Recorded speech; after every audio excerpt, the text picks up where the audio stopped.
আজকে নিবেদন স্মৃতিশক্তি বৃদ্ধি কী করে করা যায় এবং হার্টের রোগ কী করে উপশম করা যায়। তো প্রিয় দর্শক, মূল পর্বে যাবার আগে আপনাদেরকে প্রফেসর একেএম চ্যানেল পক্ষ থেকে নমস্কার জ্ঞাপন করছি। প্রথমে আসি স্মৃতিশক্তি বৃদ্ধি কী করে করা যায়। 1. তরমুজের বীজ ঘিতে ভেজে অর্থাৎ ঘিয়ে ভেজে 5 গ্রাম মাত্রায় রোজ সকালে খাওয়া। 2. 8-10টা খেজুর দুধের সঙ্গে ফুটিয়ে খাওয়া যেতে পারে। 3. সোয়াবিন আর আটা মিশিয়ে পকোড়া বানিয়ে খাওয়া যেতে পারে। 4. 500 গ্রাম মাত্রায় কাঁচা দুধ মধুসহ পান করা যেতে পারে। 5. 1 কাপ মাত্রায় বিটের রস রোজ সকালে পান করা যেতে পারে। 6. কপাল, কানপটি, খুলি, পায়ের তল ঘি দ্বারা মালিশ করা যেতে পারে। 7.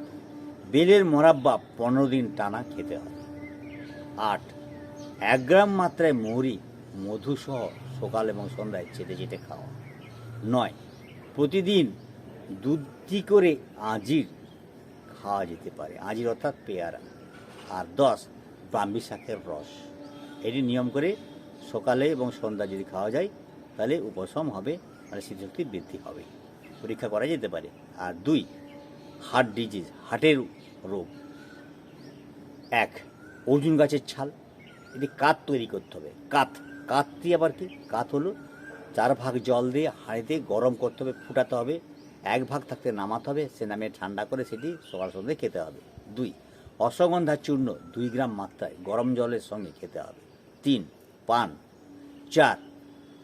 5-6টা গাজরকে ঘুঁটের আগুনে পুড়িয়ে খোসা ছাড়িয়ে রাত্রে শিশিয়ে রেখেই হবে।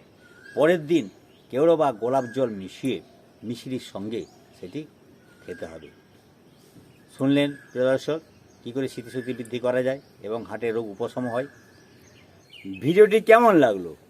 যদি ভালো লাগে তাহলে চ্যানেলটি সাবস্ক্রাইব করুন আর পাশে থাকা বেল আইকনটি আপনি প্রেস করুন। লাইক করতে পারেন, শেয়ারও করতে পারেন।